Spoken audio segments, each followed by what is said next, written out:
Hey everyone, Logan Stout here. Welcome to this week's Stout Advice. Today's word is clarity, and it comes from Kevin DeBias. I hope I pronounced that name right. If I didn't, I obviously didn't have clarity in regards to how to say your last name, okay? But Kevin DeBias, thanks for submitting the word via my Facebook page. And clarity, I love the word clarity.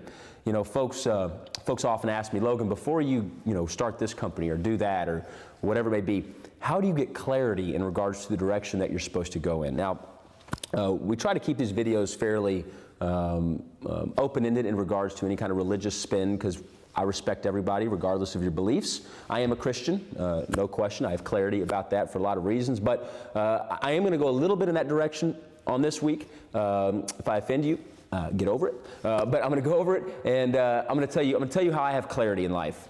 For me, whenever it comes down to making a big decision, I always look for clarity. I pray for clarity every morning, that God will give me the wisdom, the clarity, the vision, the peace, the joy, and the love that surpasses understanding. That's one of my prayers every single morning when I wake up during my quiet time, and I believe He answers that. And ultimately what happens is when you're going to make a big decision, whatever that is in your life, getting married, a job change, whatever, spending, maybe selling your house or buying a new house, whatever it is for you.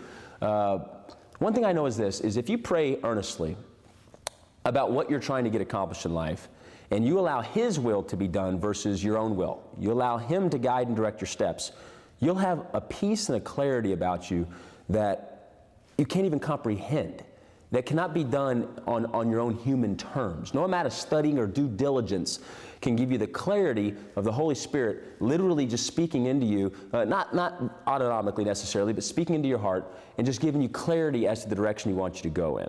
You know, so many times we either get in front of the Holy Spirit, we get behind the Holy Spirit, we get to the side of the Holy Spirit, or we don't even call upon the Holy Spirit to guide and direct our steps, to give us clarity. But ultimately, life works so much easier if you'll just allow the Holy Spirit to carry you, just to carry you in the direction that you want to go in.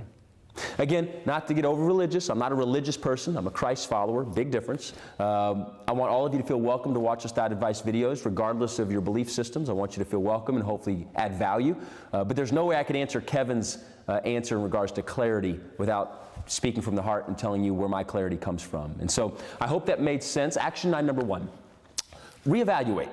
Reevaluate about your life. Any big decisions that you have to make, do you have an absolute clarity before you move forward?